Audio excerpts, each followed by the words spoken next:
दर्शकों, I am Anand P Ahuja.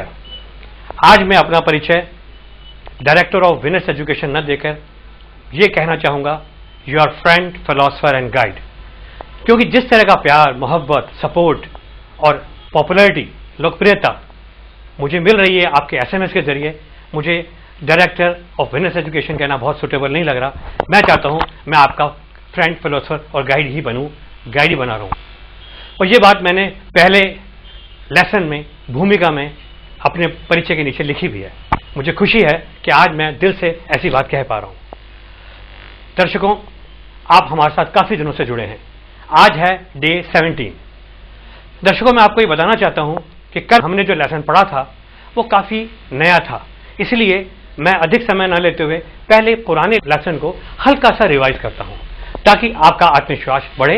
हो सकता है रात को या सुबह जब भी आपने इसको दोहराया हो तो आपको थोड़ा सा कंफ्यूजन हुआ हो, लेकिन मैं पहले आपको हल्का सा रिवाइज करता हूं, फिर होमवर्क में आएंगे ताकि जब होमवर्क चेक करें तो आपको पहले से ही सब बातों का अंदाजा हो कि आपने ऐसा क्यों लिखा है या कैसे लिखा है। दर्शकों, जैसे कि मैंने बताया था, इस स्ट्रक्चर को टू बी पैटर्न भी बोलते हैं, लेकिन हमने इसको टॉकिंग अबाउट सिचुएशन की कैटेगरी में डाला है क्योंकि ये सिचुएशन की बातें करते हैं। हमारा टोटल कोर्स, टोटल करिकुलम ये स्पोकन ओरिएंटेड वे में लिखा गया है। हम ग्रामर ऑफ कोर्स लेते हैं, लेकिन इन्हें स्पोकन ओरिएंटेड वे, ताकि आपको लगे हम लैंग्वेज सीख रहे हैं, कोई रूल्स नहीं पढ़ रहे, कोई मार्क्स लेने के लिए इंग्लिश नहीं पढ़ रहे, कोई जार्गन्स नहीं सीख रहे। हमें सिर्फ एक्सप्रेशन एबिलिटी बढ़ानी है, व्यक्तित्व करने की शक्ति। और इसलिए कल हमने जो वाक्य पहले लिए थे, जो टू बी पैटर्न के रूप में शायद आपने स्कूल में पढ़े हों, जिसे हम सिचुएशन के सेंटेंस बोलते हैं, उसकी पहचान थी है, था, होगा।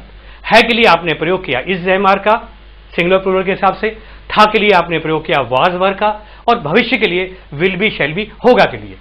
तो एक कैटेगरी ये थी। दूसरे भाग में मैंने आपको बताया कि एडजेक्टिव जो आप जानते हैं, जैसे गुड, बैड, टॉल, ये बहुत वेल नोन जो नाउन की विशेषता बताते हैं वो तो आप जानते ही हैं, लेकिन वर्ब की थर्ड फॉर्म जैसे सेटिस्फाइड, कंफ्यूज्ड, इंटरेस्टेड, वरिड, इस तरह के वर्ड्स भी एडजेक्टिव ही बन जाते हैं। ये उसी का ही फंक्शन करते हैं, उसी का ही काम करते हैं। इसी तरह से वर्ब प्लस आईएनजी भी एडजेक्टिव जैसे ही काम करते हैं, जैसे मैंने आपको उदाहरण देके बताया था, the movie is interesting, the match was boring, और दूसरा तरीका बताया था washing machine, dining table, drinking water and many more examples. किताब में एक लाइन में लिखा भी है आपका present participle and past participle. Well, तीसरे भाग में हमने पढ़ा अगर सिचुएशन जारी रहती है तो हम इज एम आर की जगह हैज बीन, हैव बीन का प्रयोग करते हैं, जैसे हिंदी की आइडेंटिटी में रहा है का प्रयोग करते हैं। याद रखिए, यहां रहा है क्रिया की जारी होने को नहीं दर्शा रहा है, क्योंकि क्रिया है ही नहीं। रहा था, हैड बीन, रहा होगा, इस नतीजे पहुंचे थे कि हमें विल हैव बीन का प्रयोग क्यों नहीं करना है, क्योंकि वो वाक्य भविष्य की बात ना करके भूतकाल की संभावना व्यक्त करते हैं। इसलिए हम मे हैव बीन या मस्ट हैव बीन का प्रयोग करेंगे। मस्ट हैव बीन अत्यधिक संभावनाओं को जाहिर करता है, एक्सप्रेस करता है। May have been normal probability को एग्जिबिट करता है। इस बेसिस पे हम आते हैं अपने होमवर्क पे। ये मेरा हल्का सा आपको रिवीजन था ताकि आपका थोड़ा बहुत कंफ्यूजन इससे क्लियर हो जाए। और हम अब शुरू करते हैं होमवर्क से, कमल से। उग्रवादी बहुत संगठित रहे होंगे। Terrorist must have been very united. यहाँ किसी ने मे हैव बीन लिखा है, वो भी सही है। नेक्स्ट। क्या तुम्हारे पिताजी घर पर हैं? Is your father at home? Very good. Next. यह दवा असरदार नहीं है। This medicine is not effective. Okay, next. Medicine is not effective. Believe it or not, only God is looking at you and you are getting the sequence of sentences. आपकी seat भी change नहीं की है, वाक्य भी हमने पहले नहीं बनाया था आपको लेने से पहले। Just share coincidence. Next please. तुम गप्पों में व्यस्त थे। Were you busy in gossip? क्या है कि नहीं है पहले? नहीं। तो फिर आप वर यू मत बोलिए, you were busy. Okay, you were busy in gossip. Next. क्या वह विश्वसनीय है? Is he reliable? Reliable. Reliable. Next. यह जमीन उपजाऊ नहीं है। This land is not fertile. Okay, next. उसका काम संतोषजनक नहीं है। His work is not satisfying. या satisfactory, both are right. Next Kamal. क्या कल स्कूल बंद था? Was school closed yesterday? Very right. Next. क्या तुम इच्छुक थे? Were you interested? Right. Next. वह बहुत अच्छा विद्यार्थी रहा होगा. He must have been a good student. Very good. Next. यह भवन बहुत विशाल रहा होगा. The building must have been very hug. Huge. Huge. HUGE. Huge. और दिस बिल्डिंग आपने द लिखा था, बोला था. नेक्स्ट. कल वह ऑफिस में नहीं होगा. He will not be in office tomorrow. Very good. Next. क्या तुम खुश थे? Were you happy? Excellent. Next. उसका अभिनय शुरू से ही अच्छा रहा है. His acting has been good since beginning. Very good. Next. क्या वह एक अच्छा अभिनेता है? Is he a good actor? Excellent. Next. क्या यहाँ कोई रिक्त पद है? Is there any vacancy here? Very good. Next. वह शुरू से ही महत्वाकांक्षी रहा होगा. He has been रहा होगा, रहा है नहीं, रहा है. तो Sorry. फिर रहा है बोलिए ना आप. वह शुरू से ही महत्वाकांक्षी रहा है. He has been ambitious from the beginning. Very good. Next. क्या वह इस पद के योग्य है? Is he capable of this post? Very good. Next. वह उस समय होश में नहीं था. He was not in senses senses that that time. time. Okay. Next. क्या वह तनाव में था? Was he is in stress? और इंटेंशन. नेक्स्ट. बंदर हमारे पूर्वज रहे होंगे. Monkeys may have been our ancestors. Ancestors. Yes sir. दोबारा बोलो. Ancestors. मैं चिंतित नहीं हूँ. I am not worried. Good. Next. क्या वह बहुत कमजोर था? Was he very weak? Good. Next. मेरा स्कूटर कल खराब था. My scooter was out of order tomorrow. Yesterday. Yesterday, sorry. Right. देखिए, खराब होने के लिए बहुत अच्छा वर्ड है out of order. Go out of order, खराब हो जाना. काफी लोगों को पता नहीं होता, कोई डैमेज, कोई ब्रेक डाउन बोलते हैं, बट आई हैव एक्सपीरियंस. ये अच्छे अच्छे even engineers also don't know कि जो कि मेंटेनेंस और रिपेयर ही करने के हिसाब से आगे बढ़ते हैं. They also don't know. Next. वह बहुत घमंडी रहा होगा. He must have been arrogant. Good. Next. Finish. Very good. We had 25 sentences today. तो दर्शकों, होमवर्क आपने चेक कर लिया. उसके आधार पे अपना आप विश्लेषण कीजिए, असेसमेंट कीजिए. आप वेयर डू यू स्टैंड. अब हम आते हैं नए लेसन पे, न्यू चैप्टर पे, इसी टॉकिंग अबाउट सिचुएशन का बचा हुआ पार्ट, जिसे कल लेना मैंने उचित नहीं समझा और पहले से प्लान था. As you know, books are with you. तो shall we start. Yes, sir. देखिए, आकाश नीला होता है, कुछ बच्चे शरारती होते हैं, दोपहर को मैं थका होता हूं.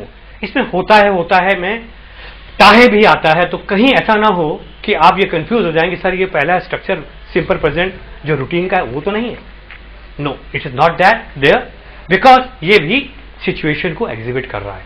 तो अगर कोई ऐसा वाक्य जिसमें आपको ऐसा बोलना है कि आकाश नीला होता है या कुछ बच्चे शरारती होते हैं, तो उसमें आपको कुछ नहीं करना, सब्जेक्ट के साथ इज, एम, आर, ही का प्रयोग करना है. ये वैसे ही वाक्य बनेंगे जैसे है के बनते हैं. मतलब कहने का यह है, आकाश नीला है या आकाश नीला होता है, इसके लिए दोनों के लिए एक ही वाक्य है. तो वह दोपहर को घर पर होता है या वो दोपहर को घर पर है, उसके लिए एक ही वाक्य है, ही इज एट होम. तो कहने की आवश्यकता नहीं है. होता है के लिए हमको इज, एम, आर का प्रयोग ही करना है. And obviously noun adjective will follow. तो इसके कुछ वाक्य दे रखे हो तो जरा बोलिए. वह दोपहर को घर पर होते हैं. हाँ. वे हाँ. दोपहर को घर पर होते हैं. हाँ. They are in the house. They are at home in the afternoon. दोबारा बोलिए. They are at home in the afternoon. Negative बोलिए. They are not at home in the afternoon. Are they at home in the afternoon? दोबारा बोलने की जरूरत नहीं. Are they at home in the afternoon. Are they at home in the afternoon? Very good. Next. आकाश नीला होता है. Sky is blue. The sky is blue. Sky से पहले हम द का प्रयोग करते हैं. Negative. Sky is not blue. The sky is not blue. The sky. Is the sky blue? Very good. Next. मैं शाम को थका होता हूँ. Right. I am tired in the evening. I am tired in the evening. यहाँ tired भी adjective के रूप में आया, वर्ब की third form. Next. I am not tired in the evening. Am I tired in the evening? Very simple. तो इसके अगले भाग में आने से पहले मैं वापस से एक नया स्ट्रक्चर एक्सप्लेन करना चाहूंगा जो कि बहुत ही यूजफुल और इंपॉर्टेंट एंड इंटरेस्टिंग है. तो दर्शकों, मैं आपको फोकस करके खास तौर से बताना चाहता हूं क्योंकि थोड़ा सा इसमें नयापन है. देखिए, हम अक्सर, मैं समझता हूं अगर रिसर्च की जाए कि सबसे ज्यादा कॉमनली यूज्ड वर्ब कौन से हैं, तो शायद कम एंड गो ही आएंगे. आना जाना एक इतना कॉमन फिनोमिनन है, आप समझ सकते हैं कि हम कितना ज्यादा इनका प्रयोग करते हैं. और नहीं तो आप सोचेंगे तो मेरी बात आपको सही लगेगी. लेकिन हम जब ये बोलते हैं कि वो आजकल जयपुर गया हुआ है, मेरी बहनें कोटा आई हुई हैं, तुम उन दिनों बेंगलोर गए हुए थे, ऐसे कोई भी बात, तो ये आना जाने की बात हम जरूर कर रहे हैं, लेकिन यहां पर भी हम उसकी स्थिति की बात ज्यादा कर रहे हैं। तो जो लोग इंग्लिश जानते हैं, जिन्होंने सुन के एनवायरमेंट से लैंग्वेज सीखा, वो तो बहुत सही बोलते हैं। नहीं तो मैंने कई बार पूछ के देखा है हमारे विद्यार्थियों से, जो ठीक भी हैं, एवरेज भी हैं, कि वो आजकल जयपुर या दिल्ली कहीं भी गया हुआ है, तो स्टूडेंट अक्सर गलती करके बोलते हैं he has gone to Jaipur, he has gone to Delhi, he has gone any place, but that would mean वो जयपुर चला गया है, वो दिल्ली चला गया है, वो जा चुका है। But you don't want to say that. Somebody knocks the door, where's your brother? You say, he has gone to Jaipur, he has gone to Delhi. He will say, I'm not asking where has he gone or something like that. Imagine कीजिए आप हिंदी में बोलते हैं वो जयपुर जा चुका है। अरे भाई मैंने थोड़ी पूछा है, आप क्या कहना चाह रहे हैं? वो जयपुर गया हुआ है। तो याद रखिए, दोबारा बोलता हूं, कीप योर माइंड अटेंटिव ऐसे वाक्य में जिसमें आया हुआ है, गया हुआ है, या आया हुआ था, गया हुआ था, या आगे भी ले लेते हैं, आया हुआ होगा, गया हुआ होगा। इस तरह के वाक्यों में लिखा हुआ है आपके पास, याद रखने की जरूरत नहीं है, 2-4 पढ़ेंगे याद हो जाएगा। कम एंड गो का प्रयोग नहीं करते हैं। And the rule goes like subject plus has been to plus place, subject plus have been to plus place. Obviously for past के लिए subject plus had been to plus place and subject plus must have been to. तो मैं आपको बताना चाह रहा हूं, और ऐसे ही इंग्लिश बोली जाती है, नहीं तो कंफ्यूजन हो सकता है। कुछ दिनों पहले मैंने एक स्टूडेंट से मैंने बोला भी सही, तो आपको अगर ये बोलना हो, उसने मुझे बोला ये सही बात है कि मैं पिछली बार जब कोटा आया जयपुर से, तो तुम बेंगलोर गए हुए थे। तो उसने बोला क्योंकि मैं इंग्लिश थोड़ी कम जानता हूं, तो मैंने अपने मित्र को जो अच्छी इंग्लिश जानता था उसको बोला, when I came to Kota last time you had gone to Bangalore. He immediately replied me, क्या तुम्हें साथ चलना था? He said no no, it's not like that. तो अभी आपने बोला ना तुम बैंगलोर जा चुके थे। Oh, I didn't want to say that. मैंने उसको बोला, मैंने तो बोला था तुम बैंगलोर गए हुए थे। ओह यार, मेरे से इंग्लिश मत बोला करो। I felt really bad, really insulted. तो समझ लीजिए, तो इसको भी हम एप्लीकेशन में ले लेते हैं, और एप्लीकेशन करते करते ही आपका इंप्रूवमेंट होगा, क्योंकि rules are just indication and guidance to go. तो वापस मैं गया हुआ होगा की बात करता हूं। रूल्स आपकी नोटबुक में है, कंसेंट्रेट करके देखेंगे। तो गया हुआ होगा, आप किसी घर जाते हैं, विलेज में रहता है, उसके घर में ताला लगा हुआ होता है, आप अपने मित्र को जो साथ था उसको बोलते हैं ये अपने गांव, मेरा मित्र अपने गांव गया हुआ होगा। तो आप बोलेंगे he must have been to. Normally तो has been to, have been to, had been to के बाद विल हैव बीन टू होना चाहिए, लेकिन जैसे कि हमने बताया कि जब बात संभावना की होती है और होगा का प्रयोग करते हैं, तो we can't use will, because will shows definite future action, whereas must and may exhibit the probability। तो तब उस सिचुएशन में आप उसको इंग्लिश में ऐसे बोलेंगे, he must have been to his village। Is that clear? नहीं क्लियर हुआ, nothing to worry, more and more sentences in written and oral practice will bring you to the level of confidence। Let's start again with the sentences। वह आजकल कोटा आया हुआ है। He has been to Kota nowadays। Next sentence। He has not been to Kota nowadays। Has he been to Kota nowadays? Very good। Next sentence। तुम उन दिनों बैंगलोर गए हुए थे। You had been to go नहीं बोलना, to Kota to बैंगलोर। अभी आप नहीं बोला, तो ये मिस्टेक हो रही है, क्योंकि नया स्ट्रक्चर है। मैंने बोला ना कि अब थोड़ा सा नयापन है तो दिक्कत तो आएगी। You must have been to Bangalore. Sorry, क्या सेंटेंस है? तुम उन दिनों बैंगलोर गए हुए थे। तो you had been to Bangalore those days. Next, Had he been to Bangalore those days? Had you होना चाहिए ना, क्योंकि तुम है ना। Oh, sorry. Had you been to Bangalore those days. Yes. वे आजकल अपने गांव गए हुए होंगे। They must have been to their village nowadays। वाक्य ले भी लिया अभ्यास में हमने। Next, They must have not been to village nowadays। Must they have been to their village nowadays. Simple. तो आज दो पार्ट हमने, सिर्फ दो ही हम ले रहे हैं, होता है और आया हुआ है, गया हुआ है, जो वर्तमान, भूतकाल, भविष्यकाल, प्रेजेंट, पास्ट, फ्यूचर के रेफरेंस में लिया। इसमें कम एंड गो के प्रयोग को अवॉइड करते हैं। अब हम आते हैं अगले स्ट्रक्चर पे, जो कि है ABC का 2020। ABC का 2020। क्या तुम एक अच्छे नौकर की तलाश में हो? Are you in search of a good servant? Good. Next, वह मेरा भाई नहीं था। He was not my brother। Right.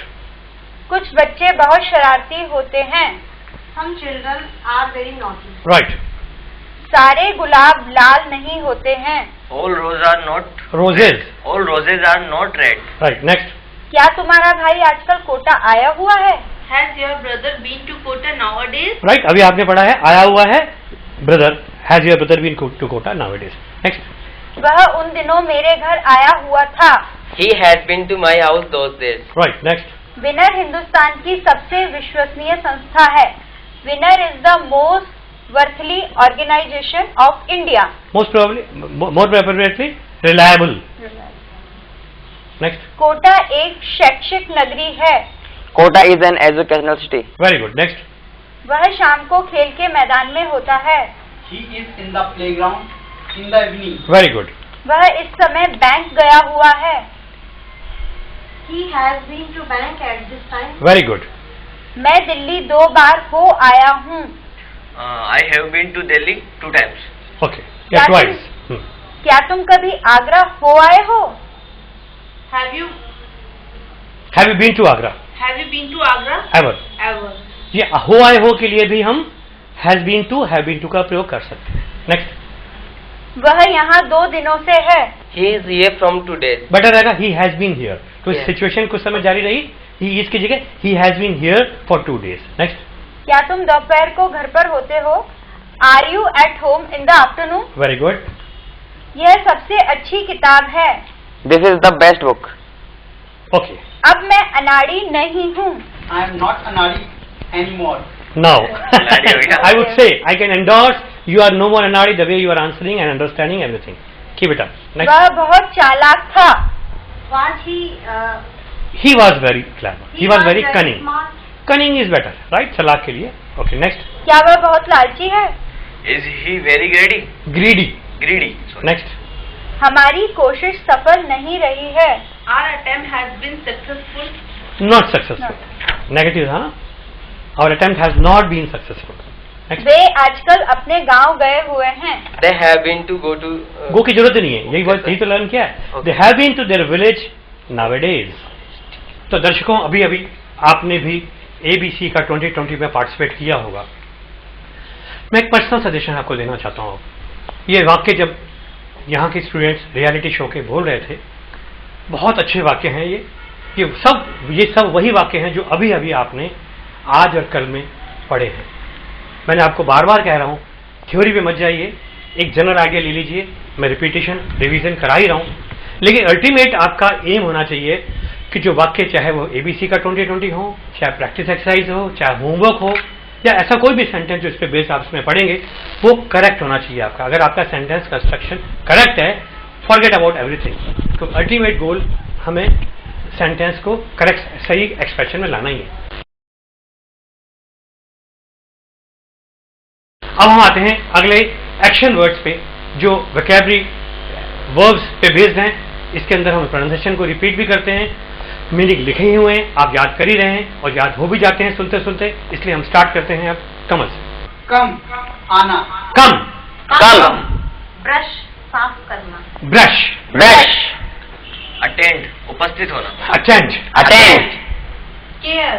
ध्यान रखना. केयर. Care. Control. नियंत्रित करना. कंट्रोल. Control. कनेक्ट जोड़ना. कनेक्ट. Connect. Declare. घोषणा करना. डिक्लेयर. Declare. Boil. उबालना. बॉयल. Boil. Draw. खींचना. ड्रॉ. Draw. Kick. ठोकर मारना. Hit Hit. या kick. Kick. Correct. Next. Rise. उठना. राइज. Rise. Knit. बुनना. निट. Knit. से कहना. से. Say. Pray. प्रार्थना करना. प्रे. Pray. Joke. मजाक करना. चूक. Joke. Order. आदेश देना. ऑर्डर. Order. Paint. रंगना. पेंट. Paint. Pay. अदा करना. पे. Pay. Sit. बैठना. सिट. Sit. सेंड भेजना. सेंड. Send. Finish. तो दर्शकों हम आगे बढ़ रहे हैं उसी पेज पे, पेज नंबर 72, जिसमें एक्शन वर्ड लिखे हैं. नीचे commonly use spoken English sentences हैं जो हमारे दिनचर्या में बहुत काम आते हैं, और आप देख लीजिए ये उन्हीं पे बेस्ड हैं ज्यादातर जो हमने आज कल में पढ़े हैं. स्टार्ट करें Kamal. Is he busy? Is he busy. Is he busy? Next. Will it be good? Will it be good. Will it be good? I will be there soon. I will be there soon. I will be will there soon. Is this a good serial? Is this a good serial? Is this a good serial? Your home is beautiful. Your home is beautiful. Your home is beautiful. beautiful. This is a nice perfume. This is a nice perfume. This is a nice perfume. Its fragrance is pleasant. It's fragrance is pleasant. Its fragrance fragrance is is pleasant. pleasant. Are you ready? Are you ready? Are you ready? Were you sure? For sure. For sure. I am fit and fine. I am fit and fine, doctor. I am fit and fine. Okay. Finish. I must believe in God again. Okay. So this was all about the action words and sentences. Darshakon, you must also be enjoying new thing, new lesson, practice, everything. Keep it up. So अब हम आते हैं thought for a day में, and thought for a day is Smile. Smile is gently curved. smile is gently curved Line that can set a lot of and things lot of right. Things right. Right. Set the things right. दर्शकों, set the things right मतलब चीजों को सही करना, मतलब उनकी problem का solution निकालना, सही करने का मतलब सही स्थिति में लाना।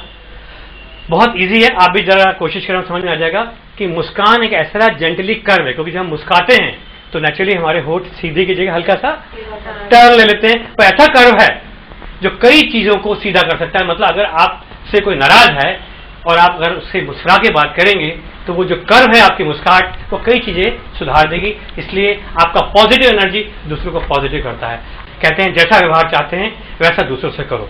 तो जब आप दूसरों को स्माइल देंगे तो वापस आपको क्या मिलेगी? स्माइल।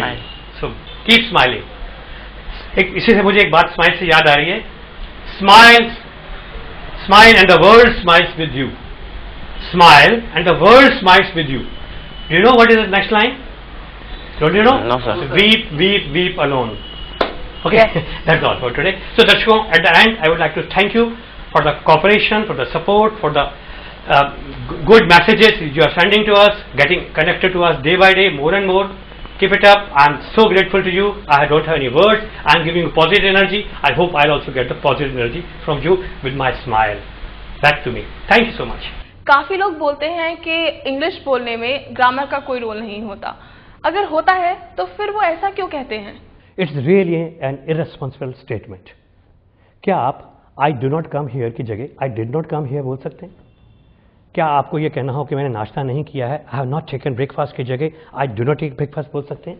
हाँ, इतनी ग्रामर की गलती जिससे मैसेज में फर्क नहीं आता हो उतना अच्छा है, लेकिन जब तक हर बात का मैसेज सही न जाए तब तक ग्रामर का बेस तो जरूरी है। और सर, टीवी पर अंग्रेजी सिखाने का शुभ और कमाल का ख्याल कहाँ से आया? डिम्पल, रिसेंटली मैंने आमिर खान की फिल्म 3 इडियट्स देखी। फिल्म देखने के बाद मैं बहुत भाव विभोर हो उठा। मैंने सोचा जो आमिर खान ने 3 घंटे में कर दिखाया है वो मैं 20 साल में नहीं कर सका। फिल्म की नसीहत है काबिल बनो, सक्सेस विल फॉलो यू। मैंने सोचा मैं क्यों ना लोगों को काबिल बनाने की कोशिश करूं। दूसरी बात, टीवी एक बहुत ही पावरफुल मीडियम है और काफ़ी सारे लोग जो हिंदुस्तान के हैं उनके पास समय नहीं होता, कई लोग अफोर्ड भी नहीं कर सकते। तो मैंने सोचा टीवी में सिखाने का ख्याल इतना अच्छा ख्याल है कि इससे मैं अधिक से अधिक लोगों को अंग्रेजी बोलना सिखा सकता हूँ। क्या आप फ्रेंच बोल सकते हैं? नहीं। जर्मन? नहीं। इंग्लिश? थोड़ी थोड़ी। क्योंकि आप थोड़ी थोड़ी ही जानते हैं। सही अंग्रेजी सीखिए, पूरी अंग्रेजी सीखिए, आप बोलेंगे आत्मविश्वास से और फ्लुएंटली। मैं आनंद पी आहूजा आ रहा हूँ आपको अंग्रेजी बोलना सिखाने in a reality show ABC cricket. आप भी किताब मंगाइए और शामिल हो जाइए, कुछ बन दिखाइए। अब हिंदुस्तान बोलेगा अंग्रेजी। अब हिंदुस्तान बोलेगा अंग्रेजी। अब हिंदुस्तान बोलेगा अंग्रेजी। अब हिंदुस्तान बोलेगा अंग्रेजी। अब हिंदुस्तान